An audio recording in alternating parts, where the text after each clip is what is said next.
Welcome to Board Gems. In this video, I'll be comparing 4 editions of the very classic Leo Colovini game, Cartagena. There have been a lot of editions of this. Oh look, here's an edition from 2008. Oh look, here's an edition from 2014. But let's be reasonable, right? A comparison of 4 editions is already a lot.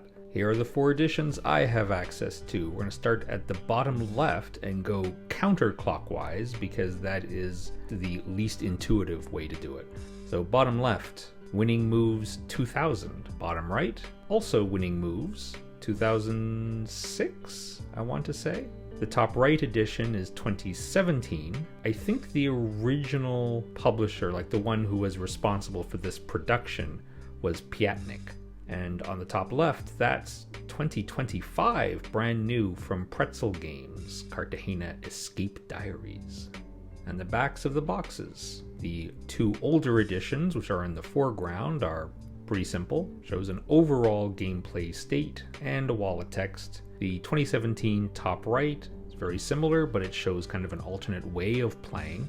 And top left, 2025, you can see it's kind of zoomed in a bit, and also describes the new escapes, some variants. Not much to say about the insides of the boxes. I'm not sure that the 2017 edition top right ever had an insert. This is not my copy. Maybe the owner removed the insert.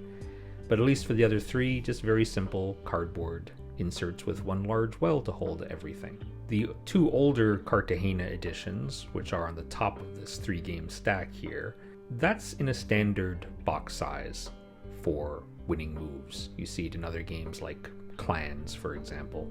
And the Pretzel Games edition, which is the newest edition, is actually the same profile size, it's just thicker. The 2017 edition is, I believe, more or less Carcassonne sized. The first Winning Moves edition just had a very simple black and white sheet with text. This game is extremely simple, so it's really all you need.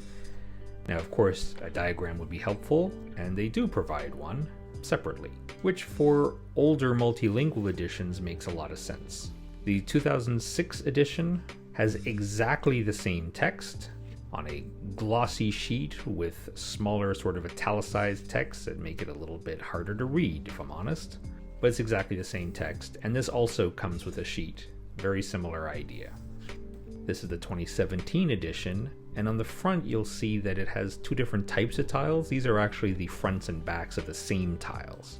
So you can play 2 different modes, which are described in this rulebook. This edition more or less combines Cartagena with Cartagena 2. It's not identical, but it's honestly close enough. And also includes some other variants, including the Black Magic Woman variant, which gives special powers to each of the 6 suits. This rulebook, the first escape in the 2025 edition, is a single folded sheet.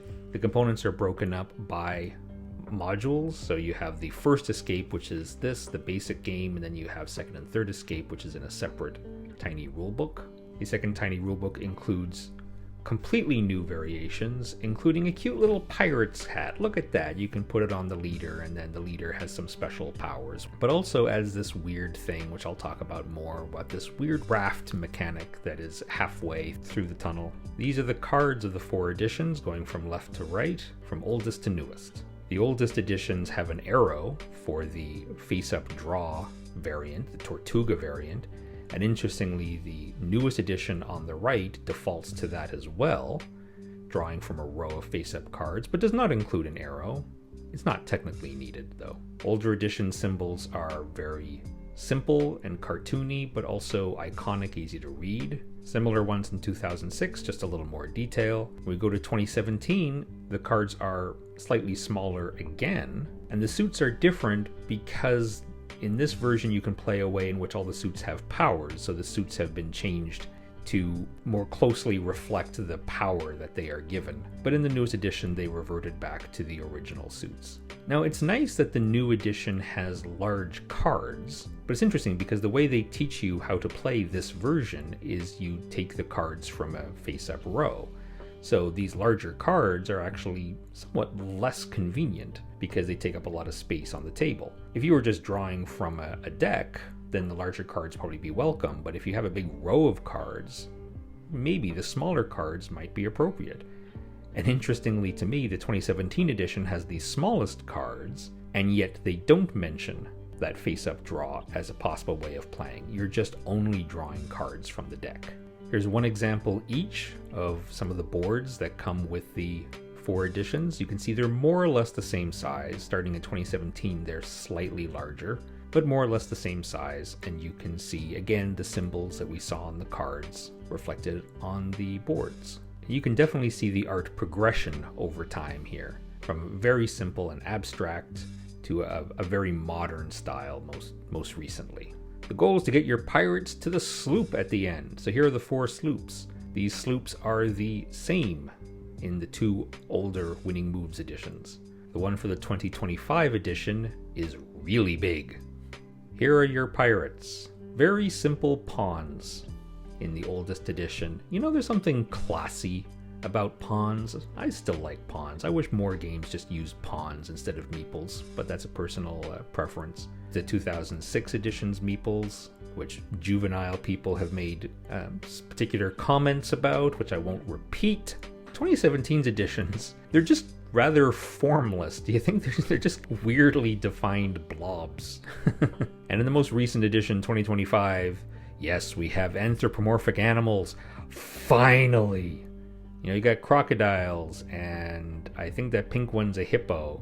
Here's an image of the pieces on the board. Possibly my least favorite might be the 2006 edition because the board is so bright. I'm definitely nitpicking at this point. I've owned this edition for a long time and never really had a problem playing it. But if you asked me to try to be honest, I do feel like the bright board does create some visual busyness when you're trying to see the pawn sitting on top. I mean, in practice, you're seeing things in 3D, so the pawns stand out, right? But in this one way, it is the worst of the 4 of them. Art-wise, I think maybe the later 2 editions are the best. That's not a very controversial thing to say, I suppose.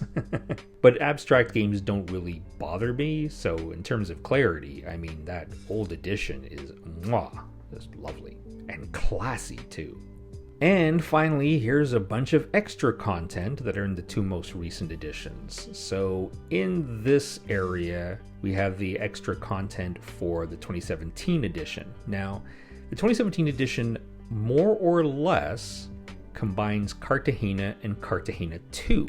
So they give you some extra boards. I think it's 8 instead of 6. And while in all editions the boards are double-sided, in this particular edition, the other side of the board shows kind of a island view.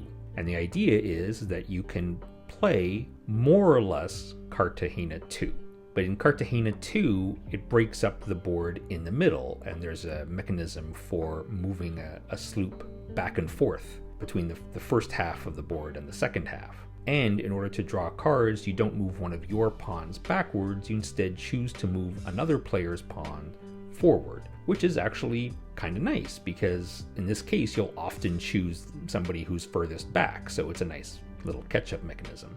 And these tokens are for another variant, which they call Black Magic Woman, and that each of the 6 suits has a special power.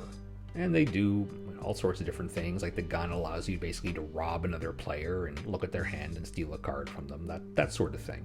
So these tokens are for the particular treasure chest suit power. Well, I also wanted to take an opportunity to show that these 2 editions come with little extra boards for the starting place, which, you know, in the old edition you would just start the pawns off board, but now they come with a little jail cell board that you can attach. The 2025 edition comes with a new variant. You can put this kind of board in the middle of the track, more or less, and it's a place to store rafts. Players can try to escape with their pawns on the rafts, but the rafts may sink, so the question is, do you want to try to go for a raft, or do you want to just make it to the end where you know that sloop is going to be there and is not going to sink? I have not played this.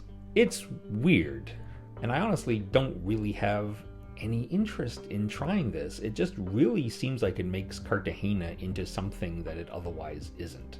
Maybe it's amazing, but it just doesn't look or feel like Cartagena to me. I would be remiss if I didn't mention that the 2025 edition comes with these cute little plastic hats. One of your pawns that's in the lead, you can put this hat on and then it makes them a leader, and then they have these 2 special powers that they can do when they're in the leader, which are simple and are kind of more or less intuitive and fitting for somebody who is supposed to be the leader. These hats are so cute on these little anthropomorphic animal meeples. Oh my god! I bet this is gonna sell games just themselves, honestly.